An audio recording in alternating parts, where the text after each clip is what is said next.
పూర్వము ప్రతి ఇంట్లోనూ కూడా ఆవులుండేవి. గోవుల్ని పూజ చేసి ఇంట్లో ఉండే ఆవుకి చక్కగా పూజ చేసి, ఆవు పాలు పితికి, దూడకొదిలి మనం అందరం కూడా పాలని ప్రసాదంగా స్వీకరించేవాళ్ళం. కానీ వచ్చి కొలది అపార్ట్మెంట్ కల్చర్ వచ్చి మనం సిటీకొచ్చేసాం. ఈ యొక్క సిటీలో మనం ఆవుని పెంచుకోవాలంటే ఒక మనిషిని పోషించేటువంటి అంత ఖర్చు, అంత ఓపిక అంతా ఉండాలి. ఉద్యోగం అందరూ ఉద్యోగస్తులే. మరి ఎలా? వీళ్ళందరికీ ఒక చక్కని ఉపాయం ఈ బొమ్మ చూడండి. ఇలాంటి పాలు తాగుతున్నటువంటి ఒక చిన్న దూడతో ఉన్నటువంటి గోమాతను ఇంట్లో తెచ్చి పెట్టుకోండి.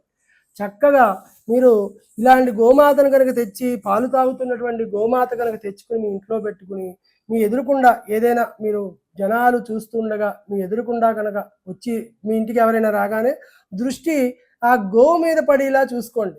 చక్కగా మీకు ఏదైతే గోవును పూజ చేశారో అటువంటి ఫలితాన్ని ఇచ్చేటువంటి విగ్రహంగా మనం ఈ గోమాతని చెప్పుకోవచ్చు.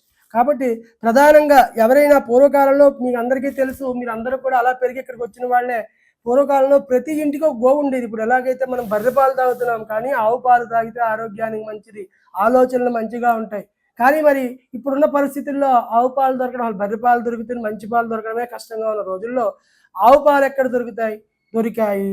కానీ అవి మనం ఎలా మనం మనం పెంచి పోషించుకుంటున్న ఆవు ద్వారా తీసుకున్న పాలైతే విశేషం. ఆవును మనం పూజ చేస్తాం, దాన్ని చక్కగా ప్రతిరోజు ప్రదక్షిణ నమస్కారాలు అవి కూడా చేస్తాం.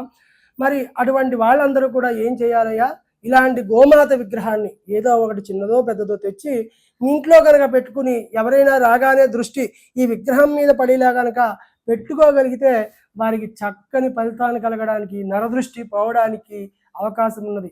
ఇది ప్రధానంగా అందరూ కూడా ఒకసారి చూడండి. ఇలాంటి చిన్న గోవు, ఆ గోవుకి పాలు తాగుతున్నట్టు చిన్న తువ్వాయి, ఇలాంటి బొమ్మను తెచ్చి ఇంట్లో పెట్టుకుంటే వాళ్ళకి గోవును పెంచినటువంటి ఫలితం కలుగుతుందని చెప్పి మనకి చెప్పబడింది.